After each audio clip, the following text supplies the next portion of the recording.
خود علامہ امینی، علامہ عبدالحسین امینی جنہوں نے کتاب الغدیر لکھی ہے، ان کے بیٹے ہیں ڈاکٹر محمد ہادی امینی. اب تو خیر ان کا بھی انتقال ہو گیا ہے چند سال پہلے، جامعہ الازہر میں پڑھاتے بھی تھے. تو کہتے ہیں کہ علامہ کے انتقال کے 4 سال بعد میں نے خواب میں علامہ کو دیکھا تھا، اپنے والد کو. 1394 ہجری میں شب جمعہ تھی اور فجر کے قریب مجھے خواب میں علامہ نظر آئے تھے. بے انتہا خوش تھے. میں نے ان سے پوچھا کہ آپ کی خوشی کی وجہ کیا ہے؟ کیا آپ کی خوشی کی وجہ کتاب الغدیر ہے جو آپ نے اتنی مفصل امیر المومنین کی خدمت انجام دی ہے؟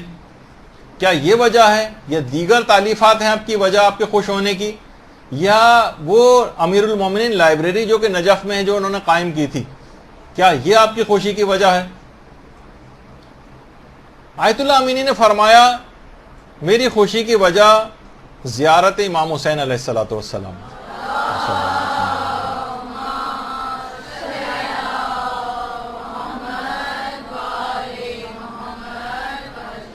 ان کے بیٹے نے کہا کہ اس زمانے میں حالات صحیح بھی نہیں تھے. کہا کہ بابا آپ کو تو پتہ ہے کہ حالات کتنے خراب ہیں، ہم زیارت امام حسین کے لیے تو وہاں پر نہیں جا سکتے بار بار.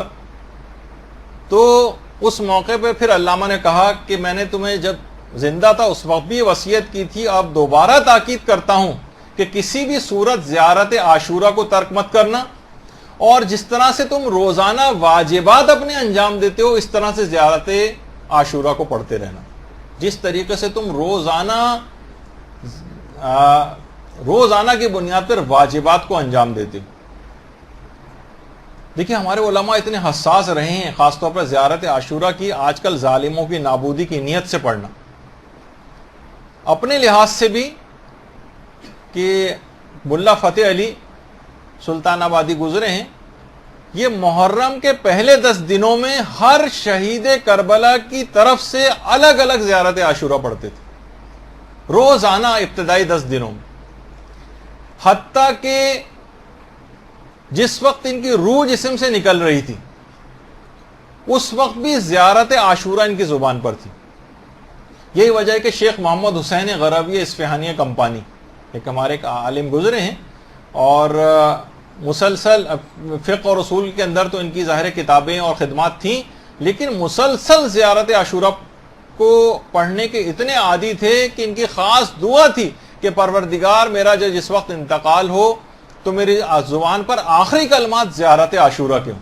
اور جس وقت ان کا انتقال ہوا شیخ غروی کا اس وقت ان کے آخری کلمات ان کی زبان پر زیارت عاشورہ ہی تھی. تو اتنا لوگوں نے باقاعدہ اسی عاشورہ زیارت عاشورہ باقاعدہ عاشورہ بریگیڈ ایک بنایا گیا ہے ظالموں سے مقابلے کے لیے حال ہی میں وہاں پر. تو اور خود علی آقا قاضی جن کا اتنا زیادہ تذکرہ ہماری گفتگو کے اندر اکثر و بیشتر آتا رہتا ہے، وہ خود فرماتے تھے کہ اب میں جس مقام پہ بھی اس وقت ہوں صرف 2 چیزوں کی وجہ سے یہاں تک پہنچا ہوں، ایک تو قرآن کریم کی بدولت اور دوسرا زیارت حضرت سید الشہداء کی بدولت. اللہم صلی اللہ علیہ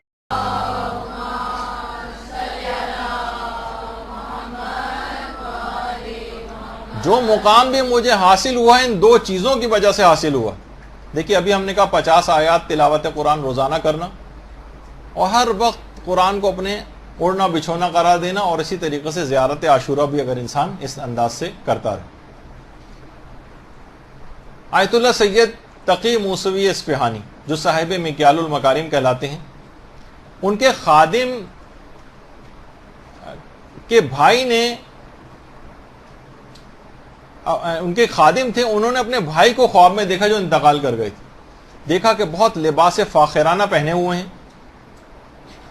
تو میں بڑا حیران ہوا کیونکہ میرے بھائی کا اتنا اچھا کردار نہیں تھا. میں نے اس سے پوچھا کہ تمہارے اعمال تو اس قابل نہیں تھے، پھر آخر اتنے خوش ہونے کی وجہ کیا ہے؟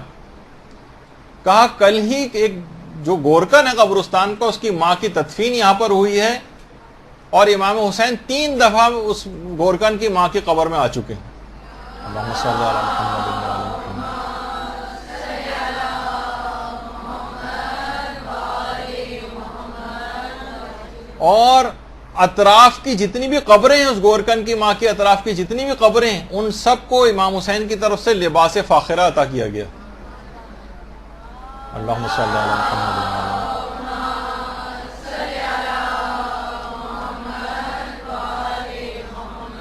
تقی موسوی اصفہانی کے جو خادم تھے اسی وقت کہہ رہے ہیں میں نیند سے بیدار ہوا اور فوراً اٹھ کر گورکن کے گھر گیا، جس کی ماں کا انتقال ہوا تھا. تو میں نے اس سے یہ پوچھا کہ آخر تمہاری والدہ کون سے ایسے اعمال انجام دیتی تھی؟ کہا کہ اور تو کوئی مجھے خاص پتہ نہیں، البتہ زیارت عاشورہ روزانہ پابندی کے ساتھ پڑھا کرتی تھی. اور ایسا ہی عمل ہے زیارت عاشورہ کا پڑھنا کہ آیت اللہ بہجت یہ فرماتے تھے کہ زیارت عاشورہ پڑھنے والے کا سلام براہ راست امام حسین علیہ السلام تک کسی واسطے اور حجاب کے بغیر پہنچ جاتا ہے.